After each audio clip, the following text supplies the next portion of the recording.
membangun Banoa, ayo membangun Banoa, ayo membangun Banoa, ayo membangun Banoa. Biasanya kalau sebelum interview itu saya bilang, saya sampaikan lah, mungkin disiapkan dulu data-datanya Pak sebelum interview besok seperti itu. Biasanya memang saya sampaikan supaya mereka buka-buka lagi mungkin pekerjaannya sebelumnya, supaya nanti ketika ditanya oleh user, jawabannya nggak tahu seperti itu. Bukan jawaban nggak tahu yang kami harapkan, tapi prosesnya seperti apa, gini mungkin dia sampaikan. Jadi supaya dia ada refresh dulu lah memori yang lama.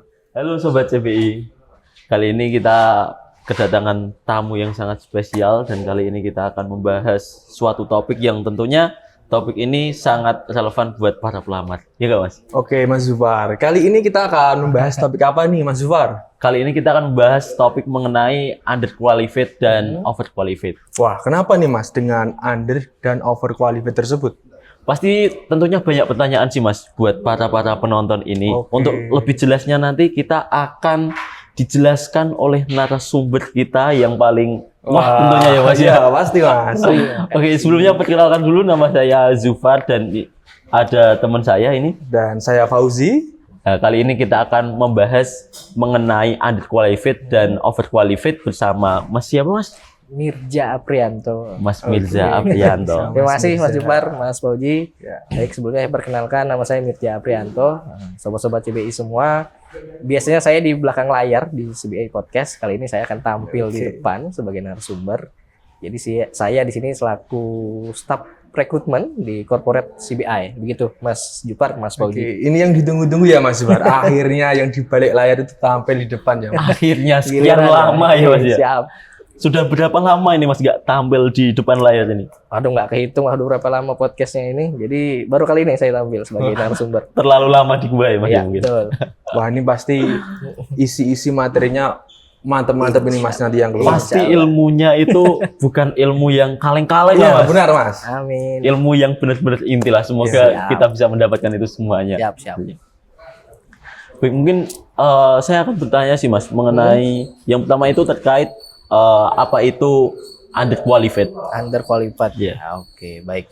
Sebelumnya underqualified ini biasanya memang dipakai dari rekrutmen. Memang istilah yang sering dipakai tim-tim rekrutmen biasanya dalam mencari kandidat. Nah, yang pertama memang dari istilahnya yang bahasa Inggris ini kan under itu kan di bawah atau kurang. Nah, Iya. qualified kualifikasi, jadi ada para pelamar yang persyaratannya kurang atau memang tidak memenuhi syarat standar kualifikasi yang diajukan oleh perusahaan.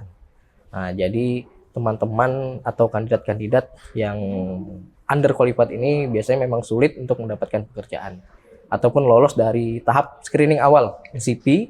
Nah, itu kan memang dilihat nanti jabatannya apa, pengalamannya berapa, pendidikan minimalnya berapa. Nah, di sana nanti dicek mereka ini sesuai atau tidak. Biasanya mereka ini yang di bawah atau tidak sesuai. Seperti itu. Oke Mas, tadi kan kita sudah membahas apa itu underqualified. Nah, siapa saja sih Mas yang sering mengalami underqualified ini? Berarti siapa saja ya? Nah, biasanya yang melamar ini kan banyak, tapi yang sering underqualified ini yang fresh graduate, terutama SMA, lulusan SMA, lulusan SMK. Nah, biasanya mereka itu memang melamarnya, misalnya di perusahaan kita ini bukanya S1, kemudian pengalamannya atau setahun atau 2 tahun di bidang yang relevan. Nah, mereka ini fresh graduate, jadi kan di bawah S1 pendidikannya, kemudian pengalaman pun belum ada, pengalaman kerja. Nah, jadi mereka ini tidak masuk. Nah, itulah yang disebut dengan underqualified. Nah, tidak masuk kualifikasi standar seperti itu. Kalau sudah di tahap underqualified itu tadi kan dia emang benar-benar di bawah, tidak sesuai dengan standar yang diberikan oleh suatu perusahaan ya Mas. Ya, betul. Itu gimana sih Mas cara dia agar bisa menyesuaikan dengan standarnya itu? Oke, baik. Jadi yang pertama dicari itu adalah cari jabatan atau lowongan yang sesuai. Misalnya di CBI ini kita ada buka lowongan mandor mandiri ataupun basic mekanik. Nah, itu memang dicari yang dari lulusan SMA. Terutama yang diutamakan lulus SMA saja. Dan mereka fresh graduate. Jadi di situ bisa diajukan lamaran.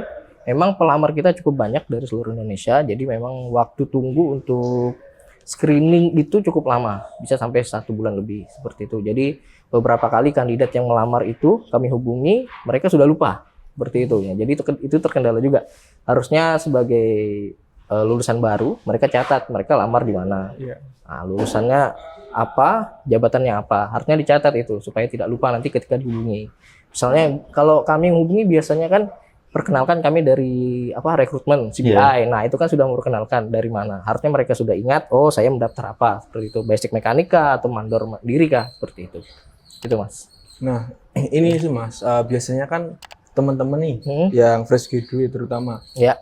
berpikiran kenapa ya perusahaan itu tidak mau kasih kesempatan kepada kita yang fresh graduate gitu. Itu Oke. gimana Mas tanggapannya? Baik. Tadi kan sudah saya jelaskan, memang kita punya program basic mekanik atau program mandor mandiri. Tapi kebanyakan yang fresh graduate ini melamar ke yang advance lah, atau yang sudah perlu pengalaman. Oke. Misalnya pengalaman 2 tahun ataupun 3 tahun seperti itu. Jadi mereka melamar di sana, para user ini tidak akan memilih karena perlu adaptasi lagi. Nah, untuk yang fresh graduate ini kemudian mungkin nanti akan membebani tim, karena kan yang bosnya atau atasannya akan mengajari lagi seperti itu. Perlu waktu lama sekitar 1 bulan atau lebih jika nanti pekerjaan ini tidak langsung beradaptasi lah para pelamarnya. Kalaupun kita cari yang standar itu kan perlu juga waktu, tapi kan tidak selama yang fresh graduate. Nah, mungkin 1 minggu sudah bisa stabil lah atau bisa beradaptasi dengan tim gitu, Mas. Oke. Jadi Bukannya tidak mau, Iya. nah, tapi memang menyesuaikan dengan kebutuhan, gitu. jadi untuk pelamar lebih memilih lagi Iya, buat betul. bagian mana yang bisa didaftar kayak gitu ya Mas ya. Pilih yang standarnya sesuai, jadi kan nggak terlalu ke bawah lah, under gitu lah, nggak dipilih nanti seperti itu. Karena memang yang dibutuhkan perusahaan itu yang kita yang memilih beradaptasi Iya, cepat langsung ya, langsung bisa kerja lah seperti Iya. itu. Oke, menarik sekali ini Mas. Lanjut. Kalau untuk apa Mas? Untuk yang under qualified ini ada yang pasti banyak banget Mas yang ditolak itu biasanya itu mulai dari jenjang apa Mas? Jenjang SMA apa? Biasanya itu memang jenjang SMA rata-rata. Rata-rata Rata-rata jenjang jenjang SMA. SMA, mereka tidak mau lanjut kuliah, jadi mereka langsung lamar kerja. Kebetulan di kita kan paling banyak itu memang dicarinya yang sudah pengalaman. Iya. Kalau untuk basic mekanik atau mandor mandiri itu biasanya setahun cuma 2 kali seperti itu. Nah, jadi kesempatannya hanya di sana untuk yang fresh graduate. Nah, kalau bagus lagi memang untuk yang fresh graduate ini melanjutkan jenjang sekolah dulu lah, S1 kah atau D3 kah, supaya nanti bisa menyesuaikan dengan level yang lebih tinggi lagi seperti itu. Jadi mereka bisa, kalau di kita itu kalau level S1 atau D3 itu bisa ikut program training, manajemen training. Nah, PKPP lah kalau di CBI seperti itu. Jadi mereka di sana bisa mendapat kesempatan lebih. Kalau untuk ini Mas, manajemen trainingnya itu sendiri pendaftarannya itu kayak gimana ya Mas? Di CBI? Biasanya kami itu langsung biasanya bikin poster kan, lowongan kerja, flyer, itu di sana ada barcode. Nah, nanti teman-teman bisa scan di sana ataupun masuk ke linknya, biasanya sudah kami terterakan. Kalau yang mendaftar lewat email ataupun WA biasanya tidak akan terbaca karena kan terlalu banyak. Jadi dari tim rekrutmen sendiri juga membukanya satu persatu itu agak sulit. Kadang sudah tertumpuk di bawah seperti itu. Jadi disarankan langsung ke barcode seperti itu. Langsung scan barcode lah. Masuk ke Microsoft Teams nanti. Jadi itu bisa dilihat di postingan IG rekrutmen ya Mas? IG, WA, biasanya LinkedIn itu kami share di sana gitu Mas. Oke, bagi teman-teman fresh graduate ini ditunggu ya di program CBI Group ini. Silakan mendaftar bagi teman-teman. Terus dipantengin aja itu IG-nya, jangan lupa di follow itu karena informasi semua rekrutmen ada di situ ya Mas ya. Buat siap, ada di sana. teman-teman yang fresh graduate jangan lupa, jangan sampai ketinggalan lah tentang info-info kayak gitu. Oke. Terima kasih. Ini Mas, mengenai underqualified yang terutama fresh graduate.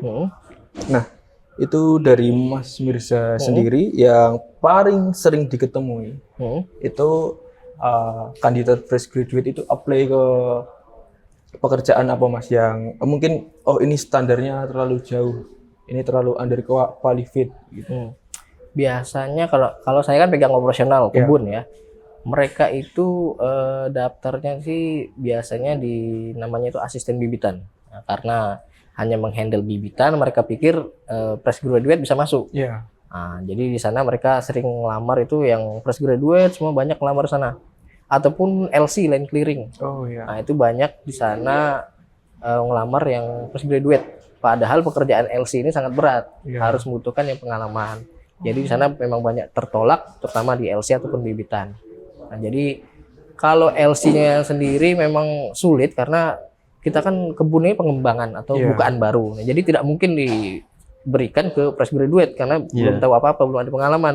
Nanti pas datang tahu-tahu tiba kabur gitu, nggak sesuai lah. Jadi karena di line clearing ini memang rumah pun kadang belum ada Iya. seperti itu. Jadi hanya pondok yang diberikan. Kemudian kalau asisten bibitan ini, nah ini kan memang agak sulit juga, terutama untuk fresh graduate. Mereka pikir hanya bibitan, tanam, tunggu bibit, begitu mungkin ya. Karena kan ini perlu penanganan lebih jauh untuk Iya. bibitan ini, diperhatikan apa nutrisinya seperti apa, supaya nanti kan kedepannya pohon dari bibit yang sudah unggul ini bisa berbuah banyak seperti itu. Gitu, Mas Waji. Iya. Terus kalau apa ya Mas ya, yang dihindari, wajib kita hindari kita sebagai apa? Kalau semisal saya memposisikan saya sebagai orang yang underqualified, ini cara menghindarinya agar bisa tetap lolos di di bagian itu kayak gimana Mas? Entah itu kita membuat pelatihan atau kayak ikut pelatihan atau kayak gimana itu? Untuk lolos di bagian yang sudah pengalaman gitu ya Mas ya. Ya maksudnya saya kan di underqualified nih. Nah, terus saya pengen nih di posisi ini. Tapi cara kita biar menyesuaikan, biar kita bisa masuk di bagian ini itu kayak gimana? Entah itu kita ikut pelatihan kah atau kita harus mencari pengalaman di mana-mana dulu kah atau kayak gimana? Biasanya kalau memang ingin tetap mencoba dan alhamdulillahnya masuk, itu memang dicari dulu mungkin PKL atau magang yang sesuai lah, atau internship ya biasanya ya. Nah itu mungkin ya jangan 3 bulan, maksudnya 6 bulan kah atau bisa lebih kah, supaya nanti ada pertimbangan dari user. Oh dia sudah lama di sini, mungkin bisa kita coba dulu untuk interview. Kalaupun tidak masuk, mungkin nanti kita bisa simpan dulu kandidat ini. Kita keep lah, kita jadikan di talent pool kita. Kedepannya jika nanti memang ada posisi yang sesuai dengan dia, misalnya di posisi di bawah asisten atau admin, nah itu bisa ditarik atau dipanggil kembali gitu Mas. Dipanggil kembali, nanti siapa tahu dia masuk, dia lolos, kan jenjang karir itu kan pasti ada di perusahaan ini. Jadi nanti siapa tahu dia ke depannya kinerjanya bagus segala macam, jadi bisa jadi level yang lebih tinggi, naik jabatan gitu Mas. Jadi memang harus cari pengalaman di bidang yang relevan dengan yang apa yang dia lamar gitu Mas. Tapi selain pelatihan yang apa ya Mas, yang tadi kan ada di MT itu tadi manajemen training, di CBI ini membuka pelatihan-pelatihan yang lain nggak sih Mas terkait itu? Kalau program fresh graduate itu hanya 3 itu Mas. Ada MT, manajemen trainee, manajemen training. ada basic mekanik tadi sama mandor mandiri. Kalau sudah masuk itu ada juga programnya Mas. Misalnya dia sudah bekerja di kita, dia sudah jadi mandor lah istilahnya. Sudah jadi mandor, kita ada namanya itu fast track. Itu khusus karyawan CBI internal. Jadi fast track ini yang akan ikut di program manajemen training.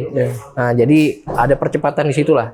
Misalnya promosinya dia menunggu 3 tahun, masa kerjanya baru 1 tahun. Nah, dia bisa langsung ikut manajemen training ini agar lebih cepat, gitu. Dengan syarat ketentuan yang berlaku, gitu Mas. Nah, itu bagi teman-teman yang mungkin galau nih, udah fresh graduate, nggak ada pengalaman, nanti jenjang karirnya gimana ya? Mungkin bisa bergabung bersama CBI Group, nanti ada itu yang dijelasin sama Mas Mirza tadi, fast track. Itu fast track untuk internal. Oh, fast track untuk internal. Manajemen trainee kalau yang ini. Oh, kalau yang External, fresh graduate cuma training. Manajemen trainee. PKPP lah kalau nanti mas-masnya kalau melamar lagi. Jadi teman-teman jangan kok iri hati karena kok saya fresh graduate, saya pengen di CBI tapi kok nggak bisa, karena kan di CBI ada banyak program yang bisa bisa dimasukin oleh teman-teman yang fresh graduate itu diikutin aja alurnya kayak gimana. Nanti pasti teman-teman menemukan hasil yang terbaik lah. Oke, tadi kan kita sudah membahas mengenai overqualified ya Mas Zubar. Iya, betul sekali. Under. Under. Nah, sekarang ini kita memasuki yang bagian overqualified. pasti teman-teman pernah merasakan di posisi overqualified. Oke, jadi penjelasan mengenai overqualified itu seperti apa, Mas Mujira? Oke, overqualified dari istilahnya sendiri juga memang over itu lebih Ya. ya.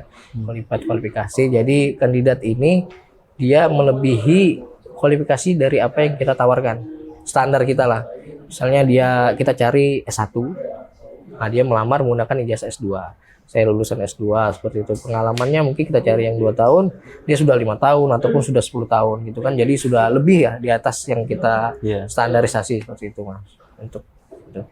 Tapi gimana sih Mas contoh nyatanya ketika overqualified ini berada di perusahaan saat dia melamar? Oke, jadi kita kembali ke program MT tadi saja ya. Iya. Jadi program MT itu kan biasanya kami khususkan untuk biasanya D3 ataupun S1. Iya. Nah, jadi ada salah satu karyawan, dia sudah alhamdulillah lolos, tapi menggunakan ijazah S2. Nah, jadi ketika dia sudah kerja selama 1 tahun, dia merasa gimana ya, kurang dihargai lah untuk karirnya ini. Karena dia menggunakan ijazah S2. Jadi dia merasa bosan dan pekerjaannya merasa tidak dihargai dari perusahaan karena saya ini melamar sebagai kandidat S2 gitu. Sedangkan dia di awal sudah persetujuan ini kami daftarkan sebagai S1. Perlunya hanya S1 Iya. karena dia melamarnya S2. Jadi di sana ada gap lah katanya seperti itu. Jadi itu ya biasanya pengalaman untuk overqualified. Jadi cepat merasa bosan, karyawannya merasa tidak dihargai lah dari segi karir seperti itu. Oke, berarti itu menyangkut komitmen ya, Mas, Ya, dalam betul, berusaha. komitmen. Jadi kalau kayak gitu, apa ya Mas ya? Ibaratnya dia nggak bisa lebih berkembang lagi kayak gitu Mas. Oh, gimana? Dia kalau bisa berkembang harusnya bisa, karena dia kan S2. Sebagai S2 ini kan harusnya menunjukkan performa yang lebih. Iya. Tapi dia hanya gimana ya? Dia merasa bosan. Saya ini S2 sudah kerja semaksimal mungkin katanya, tapi kok nggak ada kenaikan gaji kah, kenaikan pangkat lebih cepat dari teman-teman yang lain. Padahal di awal sudah disampaikan ini hanya untuk S1 seperti itu. Itulah apa tadi Mas pentingnya untuk mendaftar sesuai dengan kualifikasi Betul. yang kita miliki kayak gitu Betul, ya Mas. Mas. Oke, tadi Mas Mirza kan mengenai pendidikan, dari background pendidikan Iya, ya, Mas. betul. Kalau mengenai dari sektor pengalaman, Mas, ketika Pengalaman. Oh. dia itu memiliki pengalaman cukup lama di asisten kepala, lalu turun apply ke daftar ke, setelah ada gap tidak bekerja, mendaftar ke mandor, itu bagaimana? Kalau mandor kerjaan mungkin asisten Mas ya. Iya. Nah, pernah salah satu kandidat saya proses ini kan kami sedang cari untuk posisi kalau nggak salah waktu itu mechanical engineer. Memang posisinya agak sulit untuk didapatkan. Jadi yang bersangkutan ini melamar sebagai asisten. Nah, sebagai asisten ada beberapa kandidat saya interview. Yang bersangkutan ini pasti lolos kan karena dia sudah di posisi asisten manajer ataupun askep asisten kepala. Nah, jadi kan sudah di atas, sedangkan yang kami cari ini sebagai asisten. Nah, dia pasti lolos dong, pasti lolos. Dari user tapi meragukan. Karena yang bersangkutan ini sudah asisten manajer. Kalau dia masuk ke perusahaan kita sebagai asisten, nah pasti dia cepat akan merasa bosan. Kemudian dari segi gaji terutama ya, ini kan kalau kita kerja pasti ngomongin gaji kan. Iya. Dari segi gaji pasti akan turun jauh dari apa yang dia dapatkan sebelumnya. Jadi concern user waktu itu kenapa tidak dilanjutkan karena dia pengalamannya sudah terlalu tinggi sebagai asmen, sedang cari asisten. Kemudian gajinya tidak masuk dengan range yang ditawarkan perusahaan. Nah, jadi kalau memang pun dia memaksa untuk menerima gaji tersebut, pasti cuman nggak nyampe hitungan tahun mungkin lah ya. Dia cari perusahaan lain yang lebih dari apa yang bisa ditawarkan seperti itu. Gitu, Mas. Tapi kalau kasus kayak gitu di apa ya Mas ya? Di perusahaan ini maksudnya banyak Mas kayak kasus-kasus. Kasus yang overqualified banyak, Mas, banyak. Biasanya memang operasional itu kalau memang misalnya dia dari askep tadi ya kita askep dia udah nggak kerja berapa lama, dia misalnya dia kerja askep kemudian dia resign berwira swasta. Nah, kemudian berwira swasta ini nggak sesuai dengan apa yang dia harapkan, kemudian dia melamar untuk level asisten. Nah, di sana terjadi gap lah seperti itu. Kadang dia lupa sudah dengan pekerjaannya, walaupun dia overqualified ya, sudah ASCAP, sudah pengalaman berapa tahun, ketika dites saat interview, nah, itu sudah lupa-lupa. Nah, jadi itu agak menunjukkan overqualified yang lupa-lupa gitu ya. Harus penyesuaian Harus lagi lah ya Mas ya. lagi. Jadi ya tidak diterima juga seperti itu. Walaupun di level asisten. Walaupun di level asisten. Seperti itu. Tapi kalau di level lainnya ada pertimbangan tertentu nggak Mas? Atau semisal ada salah satu Mas Mirza mengalami ada kasus overqualified, ternyata ada juga yang lolos. Banyak. Kalau di kemarin itu ada kasus di program mandor mandiri. Program mandor mandiri karena yang kualifikasi SMA ini banyak. Yang tadi saya bilang udah kelamaan kan, udah lupa. Jadi yang S1 ini ada yang beberapa orang dinaikkan atau lolos lah seperti itu, atau lolos. Mereka sudah bekerja berapa bulan, kemudian kami ada buka program MT. Nah, program MT itu kan butuh S1, sedangkan dia sudah masuk di program mandor mandiri menggunakan ijazah SMA. Kemudian dia bertanya, Mas, ini bisa nggak saya ngelamar lagi sebagai MT menggunakan ijazah S1 saya. Nah, jadi kan komitmennya sudah di mandor mandiri nih. Kalau masuk sini kan agak susah. Maksudnya gimana ya, kalau dari segi rekrutmen itu ya agak komitmennya kan di sini dulu, jangan langsung masuk ke sini. Ini kan untuk program MT ini kan untuk yang S1, untuk yang karyawan yang lainnya kan. Kalau dia mau menunggu sebelumnya yang mandor mandiri itu menggunakan ijazah S1, mungkin bisa masuk di program MT ini, seperti itu Mas. Jadi ya jangan lompat lah langsung gitu. Udah masuk di sini harus komitmen dulu. Nah, jangan langsung lompat ke sini. Lompat ke MT gitu. Tuh, nanti memang program mandor mandiri ini jika mendaftar menggunakan ijazah S1 tadi, kalau kami buka program manajemen trainee, ada kecemburuan lah di sini. Harusnya saya bisa mendaftar di sana, harusnya saya bisa masuk ke sana, seperti itu. Kemarin ya itulah kendalanya. Tapi sampai sekarang alhamdulillah dia masih bertahan lah, masih kerja di. Mungkin dia ingin melanjutkan ke tadi ada program fast track tadi kan, nah, mungkin bisa langsung masuk ke situ juga nanti. Itu program baru tahun ini. Nah, untuk tahun-tahun kedepannya mungkin ada. Program apa yang baru? Fast track itu tadi? Ya, fast track untuk internal tadi ya. Misalnya tadi ada yang mandor mandiri ngelamar pakai ijazah S1. Nah, dia mungkin sudah berapa bulan, berapa tahun kerja bisa langsung ikut fast track ini. Gitu. Tapi ada ketentuan lain nggak sih Mas buat ikut jalur fast track ini? Ketentuan lain ya pokoknya dia harus jadi karyawan CBI dulu. Yang penting itu. Kemudian dia di level yang di bawah manajemen trainee atau fast track tadi itu di level asisten. Nah, jadi di bawah level itu dia bisa ikut. Gitu. Jadi memang syarat dan ketentuan berlaku lah. Nanti kalau mau ikut ada syaratnya seperti apa. Kalau dia setuju ya boleh ikut. Gitu. Oke Mas, tadi kan sudah membahas mengenai siapa saja yang kemungkinan atau dinyatakan overqualified ya. Seperti tadi dari background pendidikan ada pendidikan backgroundnya S2 apply ke kualifikasi S1, ada juga yang pengalamannya lebih bagus tapi udah mendaftar di entry level. Nah, ya untuk kasus-kasus seperti itu dari Mas Mirza nih dari tim rekrutmen, ketika mengetahui hal tersebut itu pada tahap apa? Oh ini sudah tidak cocok, oh ini sudah terlalu over. Pada saat apa? Biasanya kita itu kan screening CV ya, mas-mas tahu lah screening CV, kita lihat ijazahnya apa, pengalaman terakhirnya apa, pendidikan terakhirnya apa, kemudian pengalamannya apa. Walaupun di CV itu tidak menggambarkan semuanya saya kenapa saya mendaftar begitu loh. Jadi di CBI ini akan diberikan ada namanya form identitas atau form screening. Nah di sana nanti memang ada alasannya kenapa resign, kenapa ingin masuk ke CBI. Nah, nanti di situ bisa kami lihat seperti itu Mas. Kenapa dia kok mau melamar di entry level, sedangkan dia sudah di atas seperti itu. Nanti bisa di sana juga ada pertimbangan segala macam gaji. Nah, apa yang didapatkan di perusahaan sebelumnya itu bisa dilihat. Atau ada referensinya dari siapa kok dia mau masuk ke sini seperti itu. Jadi itu tadi ketahuannya di screeningnya ya Mas ya? Screening awal. Nah, terus apabila gini Mas, dia di screening ini dia lolos, tapi dia di situ ibaratnya dia over lah.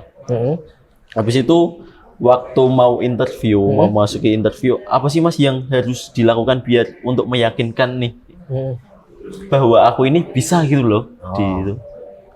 Memang yang pertama itu komitmen ya, komitmen karena kita ingatkan kembali pas interview terutama ya. Iya. Biasanya saya tanya, Pak, ini level yang kami tawarkan adalah level asisten atau di bawah level Bapak sebelumnya. Kenapa kok Bapak mau seperti itu? Nanti dia beberkan alasannya begini-begini. Kemudian memang kita lanjut untuk interview. Kita lanjutkan interview, kita cek pengalamannya apakah sesuai dari user oke, kemudian lolos dia lolos. Masih kita tanyakan, Pak, ini mungkin gaji yang diharapkan tidak sesuai dengan apa yang Bapak inginkan, seperti itu. Apakah tetap ingin melanjutkan atau tidak, seperti itu. Jadi kalau memang tetap ingin melanjutkan, ya saya bersedia soal komitmen begini-begini. Biasanya sampai seperti itu. Iya. Nah, namun ketika sudah ditawarkan, nah, misalnya sudah dinegosiasi lah, nah, hanya diberikan segini, nah, biasanya mereka banyak mundur sana. Nah, jadi nggak semuanya lolos, tapi ada beberapa yang memang lolos. Memang komitmen sudah bersedia mantap untuk bekerja, tetap kami loloskan seperti itu. Walaupun dia sudah overqualified. Gitu, Pak. Oke, tadi kan ada beberapa yang memang lolos ya, Ya. Mas, mengenai karena kan pasti ada penurunan gaji Ya. di situ. Tapi ada beberapa yang juga yang lolos dan tidak lolos. Nah, yang lolos ini Mas, kan lolos dan dilanjutkan ke bekerja. Iya, lolos dan bekerja gitu ya. Dalam tahap proses bekerja ini, apakah ada komitmennya yang diragukan? Kan di awal sudah bilang, oh saya akan komitmen. Pada saat bekerja ini ada kasus-kasus mengenai komitmen tersebut tidak, Mas? Misal 1 bulan, Pak. Oke, jadi ketika mereka masuk bekerja itu ada masa probation, masa percobaan. Nah, selama 3 bulan untuk level asisten. Jadi selama 3 bulan ini dilihat mereka perform atau bagus nggak kerjanya seperti itu. Kalau memang nggak bagus kerjanya itu mau nggak mau tetap diberhentikan seperti itu. Kalaupun dia bagus, ya alhamdulillah dia bagus, ya akan lolos jadi karyawan tetap seperti itu. Jadi memang 3 bulan ini sebagai masa percobaan memang dilihat sebagai semangatnya lah dalam bekerja, apakah memang sesuai dengan komitmen di awal atau enggak seperti itu. Tapi untuk ini Mas, itu kan tadi masa percobaannya itu cuma 3 bulan ya Mas ya, Iya. untuk mengetahui apakah dia sesuai dengan apa yang dia yang dikatakan di awal. Terus kalau udah sesuai kan dia nanti bakal dinaikkan untuk menjadi pegawai yang tetapnya kayak Iya. gitu. Terus untuk pengawasannya sendiri ini pengawasannya kayak gimana Mas? Pengawasnya langsung nanti dari atasannya, yang menilai langsung dari atasannya. Langsung Karena dari atasannya? pas interview itu kan atasannya juga ikut. Nah, jadi atasannya lagi juga ikut. Jadi yang menilai itu bukan cuma rekrutmen. Jadi ada dari atasannya langsung yang menilai. Jadi yang monitoring juga atasannya. Sesuai nggak dengan apa yang dia katakan, sesuai nggak performanya dengan apa yang dia sampaikan, seperti itu. Tapi apabila ini Mas, kalau semisal orangnya yang ini tadi, yang asisten ini tadi itu dalam 3 bulan ini mereka tidak sesuai ibaratnya dia nggak sesuai kayak perjanjian di awal gitulah. Apakah ada kemungkinan buat orang ini nantinya dipindahkan di bagian yang di bawahnya atau kayak dilempar kemana kayak gitu? Apa emang benar-benar langsung out aja? Kalau diturunkan itu jarang sekali kasusnya, Mas.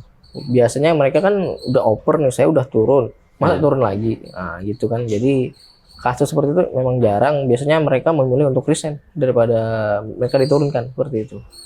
Nah, jadi daripada diturunkan, mending saya cari di perusahaan lain. Nah, itu yang mungkin saya udah pengalaman di sini sebagai asisten lagi, seperti itu. Sudah paham lah, sudah ingat-ingat lagi pekerjaannya seperti itu. Jadi dia memilih resign sih biasanya. Itu, Mas. Jadi kalau turun ataupun dipindah biasanya mereka jarang. Oke, Mas. Kita ulas balik ya mengenai overqualified tadi. Kan tadi dikatakan bahwasanya ada gap-gap tertentu. Nah, ketika kandidat itu ada strategi tidak, Mas? Ketika kita emang mau ada niat, kita udah ada gap tidak bekerja lumayan, lalu kita ada niat untuk entry level, entry level. Nah, apa yang harus kandidat itu sadari agar gap tersebut tidak terlalu jauh? Agak sulit sih memang. Biasanya harus komitmen dulu lah mereka. Komitmen di awal. Saya sudah tidak bekerja, seperti itu. Saya sudah tidak bekerja lama di perusahaan lah, terutama di perusahaan sudah nggak bekerja lama. Saya mendaftar lagi ke perusahaan. Ini pengalaman saya ada. Jadi ketika dites itu harusnya mereka tahu, mereka paham pekerjaannya. Biasanya kalau sebelum interview itu saya bilang, saya sampaikan lah, mungkin disiapkan dulu data-datanya Pak sebelum interview besok, seperti itu. Biasanya memang saya sampaikan supaya mereka buka-buka lagi mungkin pekerjaannya sebelumnya, supaya nanti ketika ditanya oleh user, jawabannya nggak tahu seperti itu. Bukan jawaban nggak tahu yang kami harapkan, tapi prosesnya seperti apa, gini mungkin dia sampaikan. Jadi supaya dia ada refresh dulu lah memori yang lama.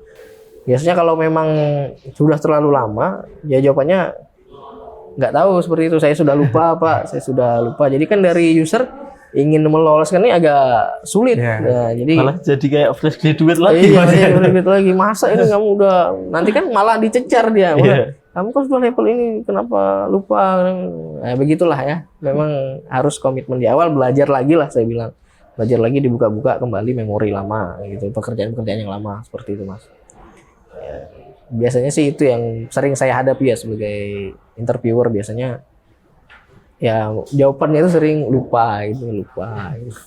Agak lucu juga, memang kerja udah lama ya, sampai dilupakan tuh loh, udah ya komitmennya situ. Oh, ngomong dibuka nih Mas, dibuka dulu ini Mas tanya, daripada ini kering ya kan. Siap, terima kasih. Bisa saya sudah minum duluan Mas. Oh iya, Karena lah kering sekali.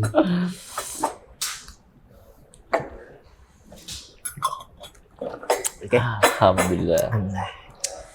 Lagi Jadi kita tadi udah berbincang-bincang banyak ya Mas ya, mengenai apa tadi dengan istilah under qualified, over qualified. Tadi kita udah dijelasin semuanya sama Mas Mirza tentang bagaimana kasusnya di lapangan juga ya Mas ya. Apa alasannya ini ditolak, apa kayak gimana, itu penjelasannya Luar biasa. luar biasa sih. Ilmunya dalam sekali sih Mas. Kasih strategi tips tadi juga Mas. Dan banyak juga tadi dijelaskan oleh Mas Mirza itu mengenai ini sih program-program yang ada di CBI ini buat fresh graduate ada, buat yang udah menjadi karyawan di sini ada fast track juga lagi program yang baru tadi. Ada 4 ya tadi ya.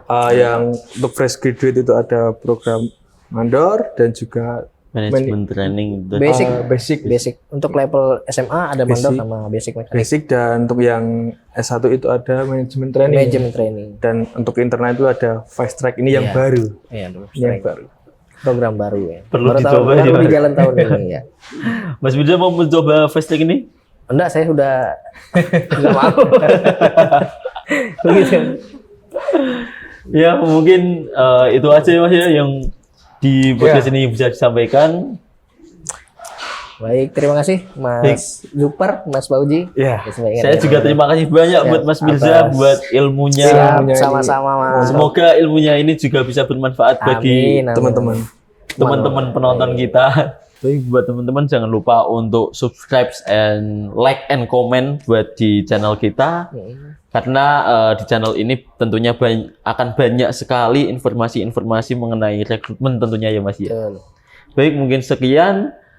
Sampai jumpa kembali di CBI Podcast, karya nyata untuk negeri. Terima kasih.